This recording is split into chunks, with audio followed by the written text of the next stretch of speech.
ಫುಟ್ಪಾತ್ನಲ್ಲಿ ನಡ್ಕೊಂಡು ಹೋಗ್ತಿದ್ದ ಯುವತಿಯರಿಗೆ ಕಾರ್ ಡಿಕ್ಕಿಯಾಗಿ 4 ಗಾಯಗೊಂಡು ಓರ್ವ ಯುವತಿ ಸಾವನ್ನಪ್ಪಿರುವ ಘಟನೆ ಮಂಗಳೂರಿನ ಲೇಡಿ ಹಿಲ್ನಲ್ಲಿ ನಡೆದಿದೆ.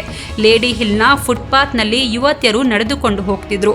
ಈ ವೇಳೆ ಇಯಾನ್ ಕಾರ್ ಏಕಾಏಕಿ ಫುಟ್ಪಾತ್ ಮೇಲೆ ನುಗ್ಗಿ ಸುಮಾರು 5 ಮಂದಿಗೆ ಡಿಕ್ಕಿಯಾಗಿದೆ. ಘಟನೆಗೆ ಚಾಲಕನ ಅತಿಯಾದ ವೇಗ ಮತ್ತು ನಿರ್ಲಕ್ಷ್ಯವೇ ಕಾರಣ ಎನ್ನಲಾಗಿದೆ. ಘಟನೆಯಲ್ಲಿ ರಸ್ತೆಯಲ್ಲಿ ನಡ್ಕೊಂಡು ಹೋಗ್ತಿದ್ದ ರೂಪಶ್ರೀ ಎಂಬ ಯುವತಿ ಸಾವನ್ನಪ್ಪಿದ್ದು, ಸ್ವಾತಿ, ಹಿತನ್ವಿ, ಕಾರ್ತಿಕಾ, ಯತಿಕಾ ಎಂಬುವವರು ಗಾಯಗೊಂಡಿದ್ದಾರೆ. ಘಟನೆಯಾಗ್ತಿದ್ದಂತೆ ಕಾರ್ ಚಾಲಕ ಸ್ಥಳದಲ್ಲಿ ಕಾರ್ ನಿಲ್ಲಿಸದೆ ಪರಾರಿಯಾಗಿದ್ದು, ಆ ಬಳಿಕ ತಂದೆಯ ಜೊತೆ ಬಂದು ಸಂಚಾರಿ ಪಶ್ಚಿಮ ಠಾಣಾ ಪೊಲೀಸರಿಗೆ ಶರಣಾಗಿದ್ದಾನೆ. ಕಾಡಾನೆ ದಾಳಿಗೆ ರೈತನೋರ್ವ ಬಲಿಯಾಗಿರುವ ಘಟನೆ ಮೈಸೂರು ಜಿಲ್ಲೆ ಸರಗೂರು ತಾಲೂಕಿನ ಚಿಕ್ಕೇಗೌಡ ಗ್ರಾಮದಲ್ಲಿ ನಡೆದಿದೆ. ನಡಾಡಿ ಗ್ರಾಮದ ಮಲ್ಲೇಗೌಡ ಎಂಬುವವರ ಮಗ ಚಿಕ್ಕೇಗೌಡ ಮೃತ ದುರ್ದೈವಿ.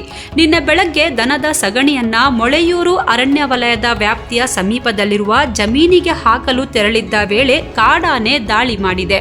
ಸುಮಾರು 100 ಮೀಟರ್ವರೆಗೂ ಓಡಿದ್ರೂ ಬಿಡದೆ ಹಿಂಬಾಲಿಸಿ ಬಂದು ಚಿಕ್ಕೇಗೌಡರನ್ನ ಆನೆ ತುಳಿದು ಸಾಯಿಸಿದೆ. ಸೊಂಡಿಲಿನಿಂದ ಸುತ್ತಿಕೊಂಡು ನೆಲಕ್ಕೆ ರಭಸವಾಗಿ ಬಡಿದಿದೆ. ಕೂಡಲೇ ಪ್ರಾಣ ಪಕ್ಷಿ ಹಾರಿ ಹೋಗಿದೆ ಎನ್ನಲಾಗಿದೆ.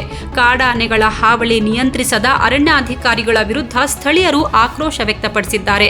ಶಾಸಕ ಅನಿಲ್ ಚಿಕ್ಮಾದು ಮೃತರ ಕುಟುಂಬಕ್ಕೆ 15 ಲಕ್ಷ ರೂಪಾಯಿ ಚೆಕ್ ವಿತರಿಸಿ ಸಾಂತ್ವನ ಹೇಳಿದರು. ಮಗನೇ ತಂದೆಯ ಪ್ರಾಣ ತೆಗೆದಿರುವ ಘಟನೆ ಕೊಡಗು ಜಿಲ್ಲೆ ವಿರಾಜಪೇಟೆ ತಾಲೂಕಿನ ಬಿಟ್ಟಂಗಾಲ ನಾಂಗಾಲ ಗ್ರಾಮದಲ್ಲಿ ನಡೆದಿದೆ. ಕ್ಷುಲ್ಲಕ ಕಾರಣಕ್ಕೆ ದೊಣ್ಣೆಯಿಂದ ಹೊಡೆದು ತಂದೆಯ ಉಸಿರು ನಿಲ್ಲಿಸಿದ್ದಾನೆ ಪಾಪಿ ಪುತ್ರ. ಚೇಂದ್ರಿಮಾಡ ಚಿಟ್ಟಿಯಪ್ಪ ಅಲಿಯಾಸ್ ರಾಜ ಮೃತ ದುರ್ದೈವಿ. ವಿರಾಜಪೇಟೆ ಗ್ರಾಮಾಂತರ ಪೊಲೀಸ್ ಠಾಣಾ ವ್ಯಾಪ್ತಿಯಲ್ಲಿ ಈ ಘಟನೆ ನಡೆದಿದ್ದು, ಆರೋಪಿ ದರ್ಶನ್ನನ್ನ ಪೊಲೀಸರು ಅರೆಸ್ಟ್ ಮಾಡಿದ್ದಾರೆ.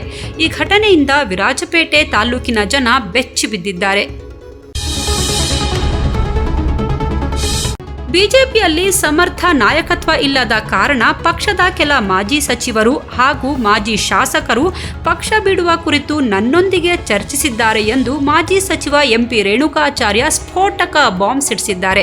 ದಾವಣಗೆರೆಯಲ್ಲಿ ಮಾತಾಡಿದ ಅವರು, ನಾನು ಕಾಂಗ್ರೆಸ್ ಸೇರ್ತೇನೆ ಎಂದು ಎಲ್ಲೂ ಹೇಳಿಲ್ಲ.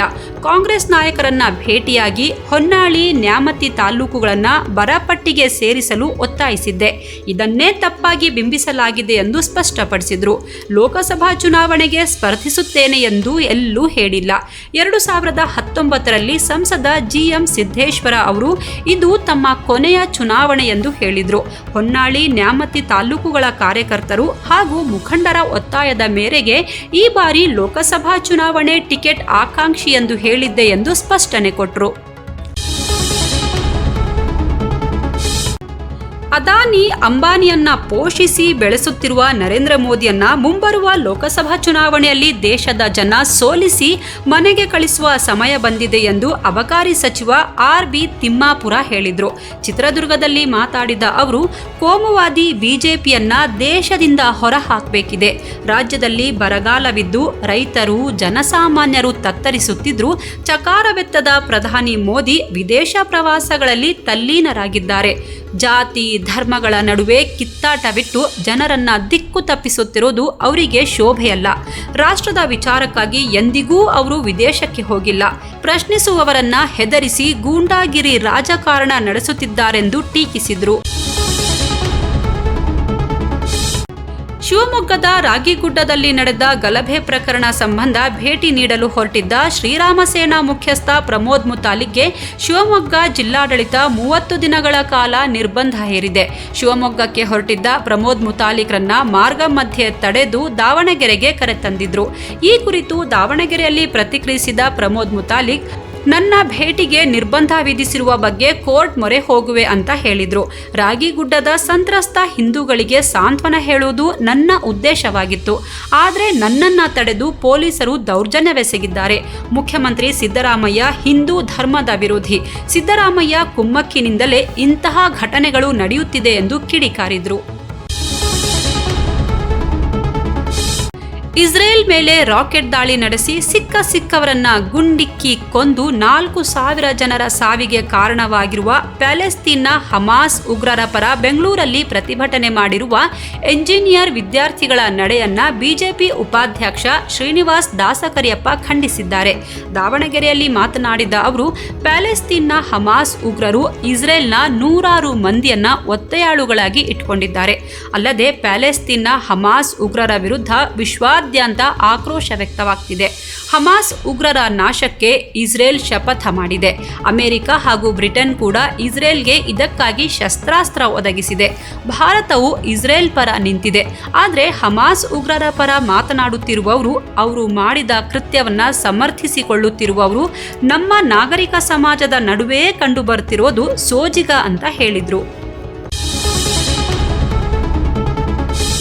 ಭದ್ರಾ ಅಚ್ಚುಕಟ್ಟು ಪ್ರದೇಶದ 70% ಭಾಗ ದಾವಣಗೆರೆ ಜಿಲ್ಲೆಯಲ್ಲಿದೆ. ರೈತರು ಸುಮಾರು 1.4 ಲಕ್ಷ ಎಕರೆಯಲ್ಲಿ ಭತ್ತ ಬೆಳೆದಿದ್ದಾರೆ. ಇದನ್ನ ಉಳಿಸಿಕೊಳ್ಳಲು ರೈತರು ಎಲ್ಲಾ ರೀತಿಯ ಹೋರಾಟ ಮಾಡಿದ್ದಾರೆ.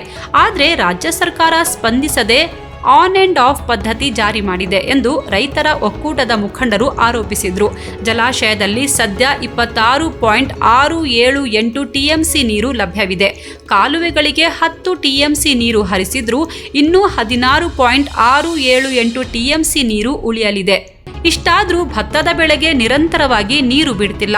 ಇದನ್ನ ವಿರೋಧಿಸಿ 3-4 ದಿನಗಳಲ್ಲಿ ಮುಂದಿನ ಹೋರಾಟ ರೂಪುರೇಷೆ ಸಿದ್ಧಪಡಿಸಲಾಗುವುದು ಎಂದು ರೈತ ಮುಖಂಡರಾದ ಕೊಳೇನಹಳ್ಳಿ ಬಿಎಂ ಸತೀಶ್, ಎಚ್ಆರ್ ಲಿಂಗರಾಜ್, ಬೆಳವನ್ನೂರು ನಾಗೇಶ್ವರರಾವ್ ದಾವಣಗೆರೆಯಲ್ಲಿ ಎಚ್ಚರಿಕೆ ನೀಡಿದ್ರು. ಜಿಲ್ಲಾ ಉಸ್ತುವಾರಿ ಸಚಿವ ಎಸ್ ಮಲ್ಲಿಕಾರ್ಜುನ್ ಅವರು ಜಿಲ್ಲೆಯ ರೈತರ ಹಿತಾಸಕ್ತಿ ಕಾಪಾಡುವಲ್ಲಿ ವಿಫಲರಾಗಿದ್ದಾರೆ ಎಂದು ಆಕ್ರೋಶ ವ್ಯಕ್ತಪಡಿಸಿದ್ರು.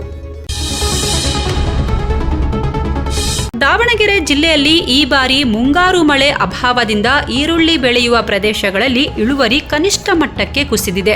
ಪರಿಣಾಮ ಇನ್ನು ಕೆಲವೇ ದಿನಗಳಲ್ಲಿ ಈರುಳ್ಳಿ ಬೆಲೆ ಗಗನಕ್ಕೇರುವ ಸಾಧ್ಯತೆ ಇದೆ. ಕಳೆದ 15 ದಿನಗಳ ಹಿಂದೆ ದಾವಣಗೆರೆ ನಗರದ ಸಗಟು ಮಾರುಕಟ್ಟೆಯಲ್ಲಿ ಕೆಜಿ ಈರುಳ್ಳಿ ಬೆಲೆ ಸುಮಾರು 25ರಿಂದ 30 ರೂಪಾಯಿ ಇದ್ರೆ, ಚಿಲ್ಲರೆ ಮಾರುಕಟ್ಟೆಯಲ್ಲಿ ಕೆಜಿಗೆ 30ರಿಂದ 35 ರೂಪಾಯಿಗೆ ಮಾರಾಟವಾಗ್ತಿತ್ತು. ಸದ್ಯಕ್ಕೆ ಸಗಟು ಮಾರುಕಟ್ಟೆಯಲ್ಲಿ ಕೆಜಿ ಈರುಳ್ಳಿ 45ರಿಂದ 50 ರೂಪಾಯಿಗೆ ಏರಿಕೆಯಾಗಿದೆ. ಮುಂದಿನ ತಿಂಗಳು ಈರುಳ್ಳಿ ದರ ಮತ್ತಷ್ಟು ಹೆಚ್ಚಳವಾಗಲಿದೆ ಅಂತಾರೆ ಈರುಳ್ಳಿ ಮಾರುಕಟ್ಟೆ ದಲ್ಲಾಳರ ಸಂಘದ ಅಧ್ಯಕ್ಷ ಎನ್.ಕೆ. ಬಸವಲಿಂಗಪ್ಪ. ದೇಶಾದ್ಯಂತ ಮಳೆಯ ಕೊರತೆ ಕೃಷಿ ವಲಯದ ಮೇಲೆ ಭಾರೀ ಪರಿಣಾಮ ಬೀರಿದೆ. ಮಳೆ ಆಧಾರಿತ ಬೆಳೆಗಳ ಉತ್ಪಾದನೆ ತೀವ್ರವಾಗಿ ಕುಂಠಿತವಾಗಿದ್ದು, ಪೂರೈಕೆಯಲ್ಲಿ ಭಾರೀ ವ್ಯತ್ಯಾಸ ಉಂಟು ಮಾಡಲಿದೆ. ಇದು ಪಬ್ಲಿಕ್ ಇಂಪ್ಯಾಕ್ಟ್. ಜನಶಕ್ತಿಯೇ ನಿರ್ಣಾಯಕ.